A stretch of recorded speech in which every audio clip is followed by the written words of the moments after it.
Hello, my name is Mandolin Royal, and today it's part 2, processing the rest of the extra males. So if you already saw the first part of this video, this male in here was Mr. 7-pounder. I couldn't find a good enough reason to include him in the freezer batch today. So to see how he does and see how responsible he is, I went ahead and put him in with these pullets. Several of them are old enough, and he's been pretty respectful to the ones who aren't quite interested yet. Now, when you're doing poultry for production, or you're trying to be dual purpose with your flock, and you're worried about the numbers, next season I'm going to do a way better job on feed trials and showing you those comparisons and cost all the way through. So today's math is going to be a little on the loose side, but I think I'll get the point across. So with these American Bresse, they are fast growing for what they are. They're a purebred bird. They can live quite a while, just, you know, like an average chicken, but better on the utility side. So one of these ladies, just before 18 weeks old, already started laying. Mr. 7-pounder would fill a shrink bag really, really well. So utility and cost to grow is a little bit better. Now the Chantecler, over there's the 4 boys we're going to process today. I have to keep feeding the rest of them. And I'm not going to get an egg for at least another couple months. And I'm not going to get a similar dinner yield from the males for another several months. But they're still eating just as much. And they're going to keep costing money before I have anything to show for it. But it's okay, because I do like them. They have a dream temperament. Very easy to be around, very easy to handle. And I see the merit and the benefit. However, I still like to watch the numbers, and I still like to eat pretty good. And I still like to see earlier results without having to raise commercial hybrids. So after we get this pen next door empty and the other pen that the other boys are in empty, then I can go through that far pen of pullets, get them all sorted out. But in the meantime, let's get to processing birds, and I'll show you the carcass results, and that'll probably really drive the point home on what I mean. So back in a few. Well, I should probably show the birds before we get defeathered. So these are the 3 Bresse boys we're doing. They have an average weight of 5 pounds, 10 ounces. Now, this average weight is 1 pound heavier than the average of the Chantecler males. These 3, they don't have much to offer for breeding, and I have another collection of males that offer a lot for breeding. So I absolutely know these are way better for dinner, and I'm going to appreciate it because it's slamming good chicken. Yeah, I'm pretty sure on my choices. They're just going to get wonkier with age.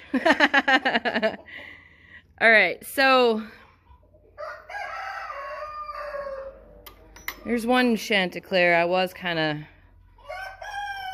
liking a lot. Now, we know these guys are a pound lighter, and I want you to remember that when we get to the dress bird pictures, because it's going to blow your mind. And the difference we're going to see is a difference that you can feel. You can feel it in your hands. There's just a difference in structure, a difference in fleshing. You'll see. But this male back here, I like him. He's going to widen out. He's going to get broad. And he has a certain confidence to him that I like a lot. But I have 3 more down the hill that I like better. I don't know. I'll handle him one more time before I say yay or nay. But seeing his chest, that roundness there, he's gonna get nice and deep-bodied, in theory. I'd still have to grow and wait and see to find out if that's true. But he's giving the illusion of becoming a pretty decent bird. Every once in a while I think he's a little knock-kneed and then he moves. I don't know. But the other three are nowhere near as nice as he is, or the other ones I have down the hill. So now that we've seen them closer, let's go ahead and get down to business. Get this over with.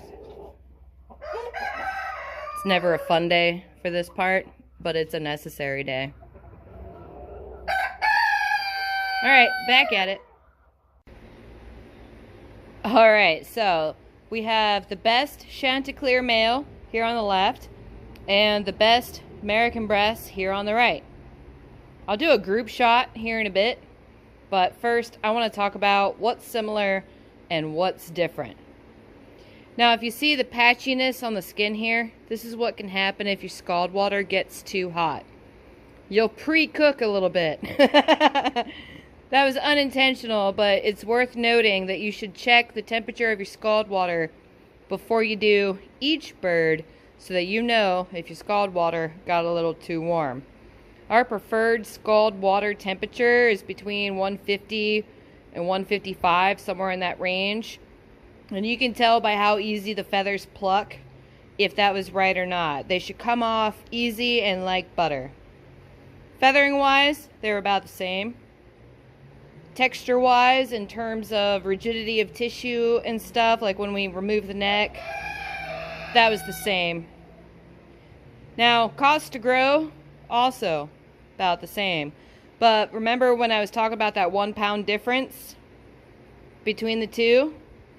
Where do you think that extra pound is hiding on the American Bresse? Because this guy, he's not that well muscled. You can tell by how prominent the keel looks.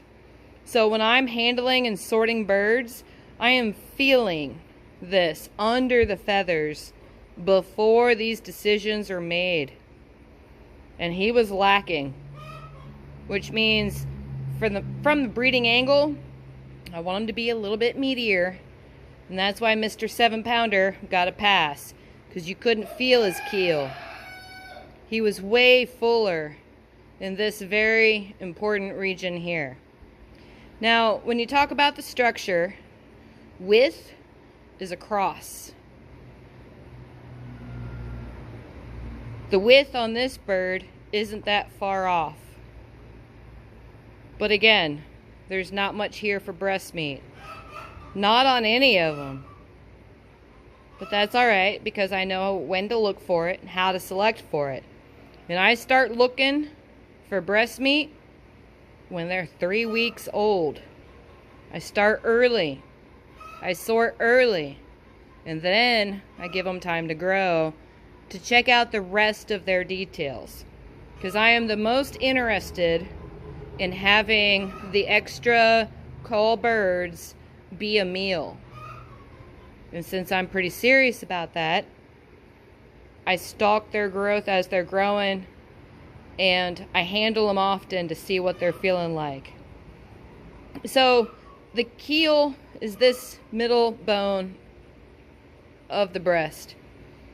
In some instances, you might see them be crooked, shaped funny, caved in, bowed out.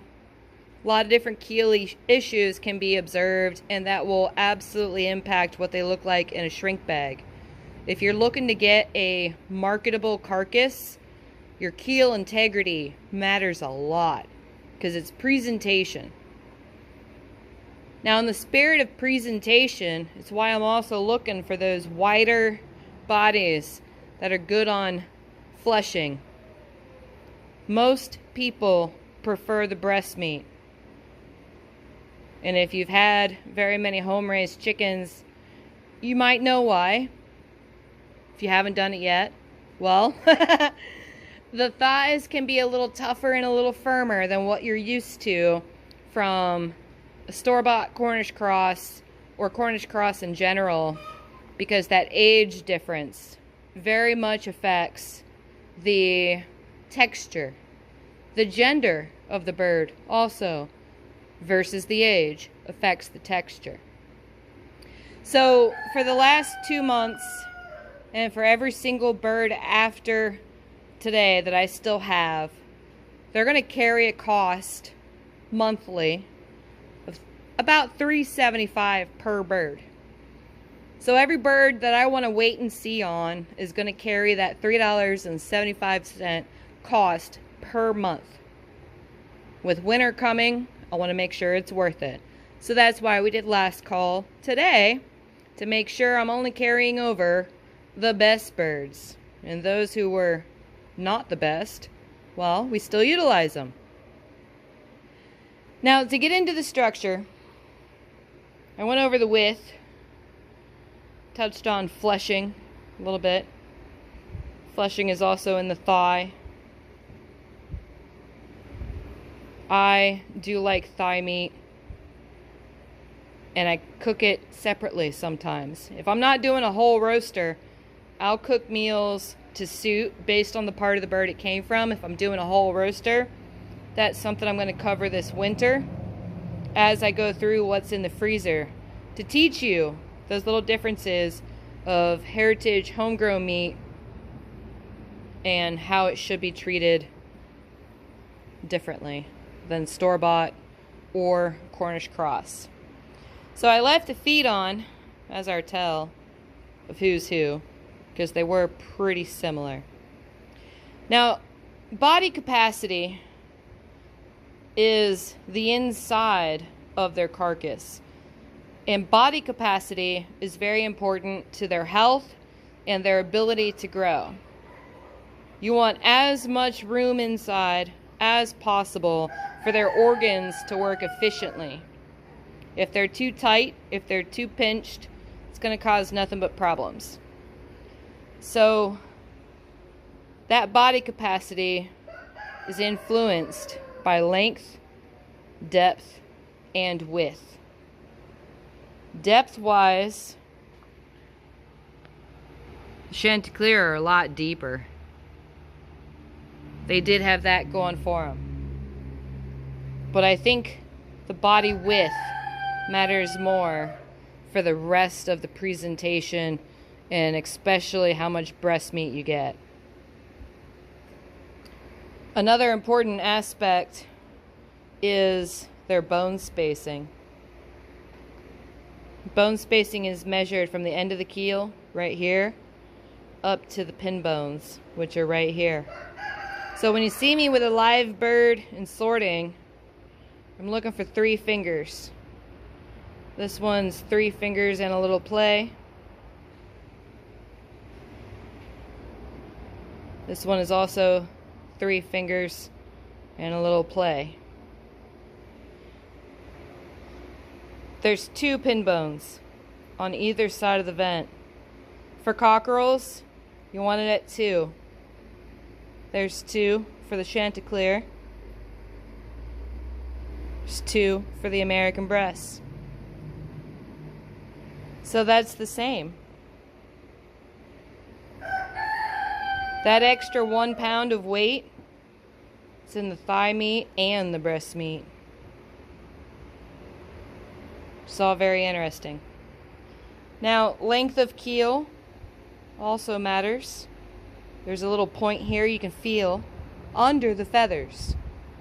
Pick your birds up, handle them, find all these points. If you make a little L out of your hand, up to that first knuckle. Over here, make the L. First, well, a little past the first knuckle, but you see what I mean. That keel length should coincide with the back length. Man, this is tricky with one hand. So for back length, I measure from the front of the tail all the way up to right in between the shoulders where the neck ties in. If you make an L, it'll be a full finger long, plus some change if they're really long. Still picking feathers. Bresse was a little bit longer, but not by much. So these were hand plucked because we already burned up 2 yardbird pluckers over a 3-year span of time. And it took us an hour between the 2 of us to defeather and pluck by hand.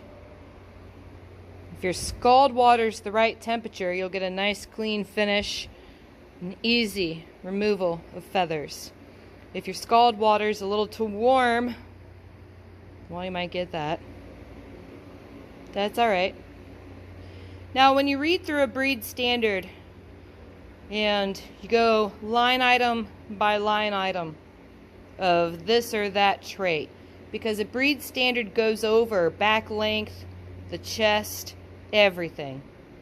Now, for both of these breeds, it calls for a broad chest. I didn't find either one of these to be that broad, and that's why they're here. This is the area that a broad chest is talking about. So that's what you want to feel in your hands. When you go bird to bird to bird, you're looking for a broad hand feel as they compare to each other. Not a different breed, not someone else's flock, just bird to bird from what you have. This is that Chantecler I liked earlier, but once I got hands on, I decided those other 3 will be just fine. I like them better.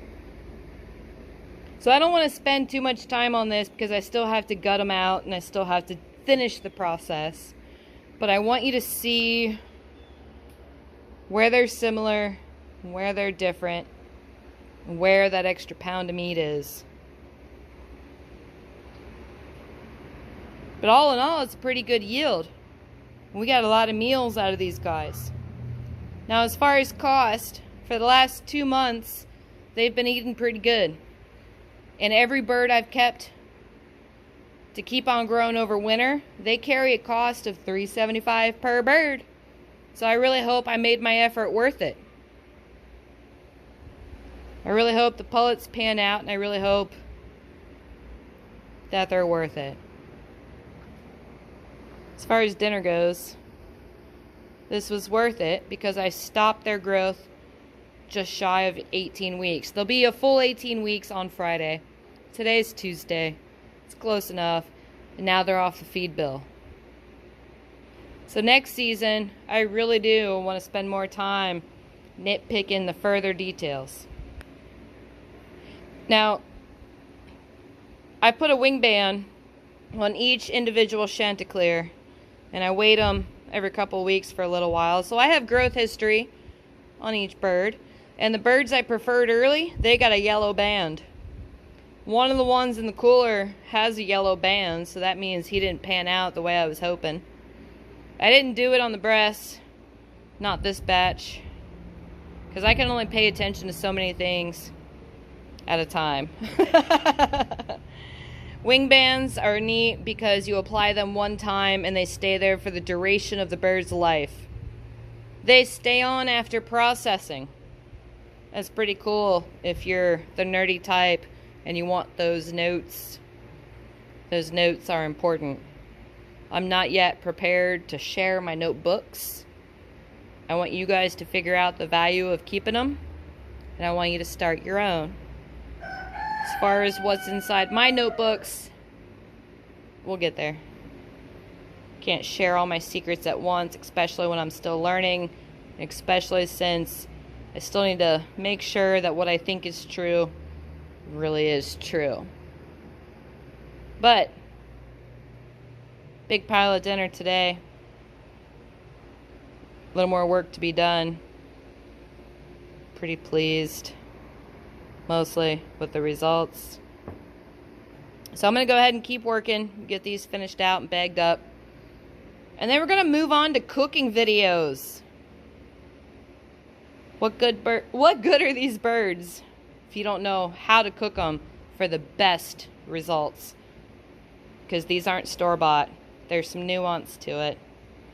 And it depends on age, depends on gender, depends on how long you aged them, etc. Lots of details involved. So more on this later. I'm gonna get back to work. If you're easily grossed out, this is your chance to skip ahead, I don't know, 25 seconds or so. Because after I move my hand, we're going to talk about early maturity and how far that reaches. Okay, you ready? These are chicken testicles. These are from American Bresse. These are from the Chantecler.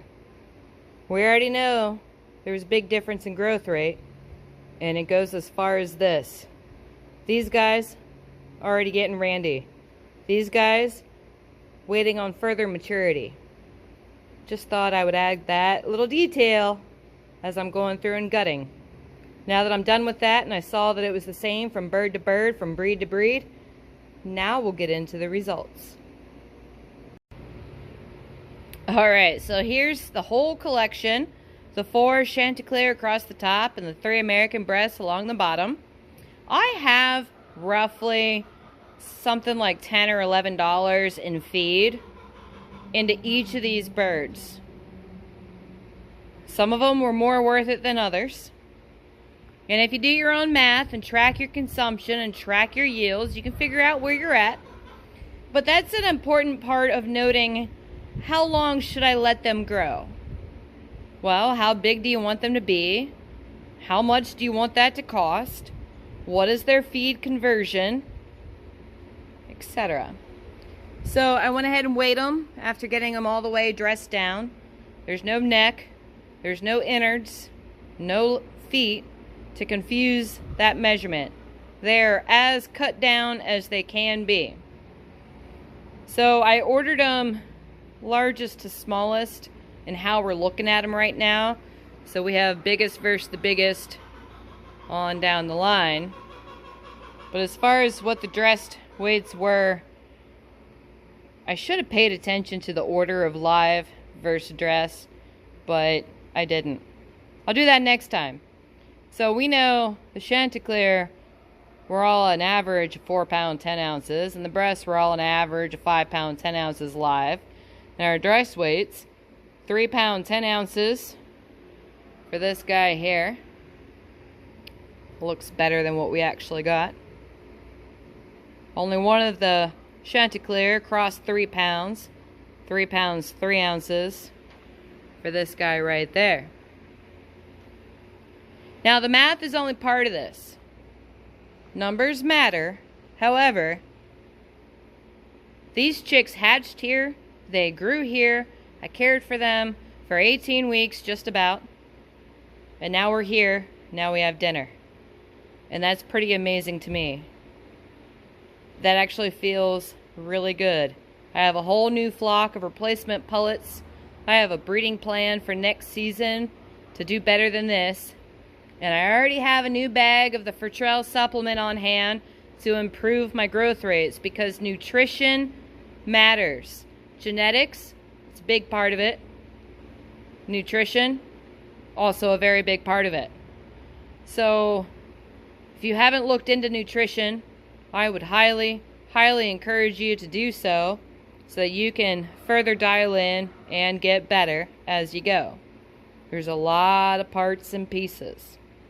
But for now, I'm going to go ahead and bag these guys up and get them into the refrigerator and start their 4-day aging process, because aging older poultry is very, very important for your texture. When you go to cook it, you don't want it rubbery, you don't want it chewy, you don't want it too tough. So there's a whole lot of prep involved. So over this winter, with all the birds in my freezer, I'm going to teach a lot more about how to cook them, what to do with them after this point. But as far as extra cockerels going somewhere where they belong, dead it. Alright, more on this later. I gotta button up and start cooking beef for dinner, because we don't eat chicken on chicken processing day. Something about how the smells relate to each other. We'll have chicken tomorrow. Not today. So more on this later. Lots more details. Lots of stuff to learn. So feel free to like and subscribe as I show you what I learned after confirming what it is that I think I know.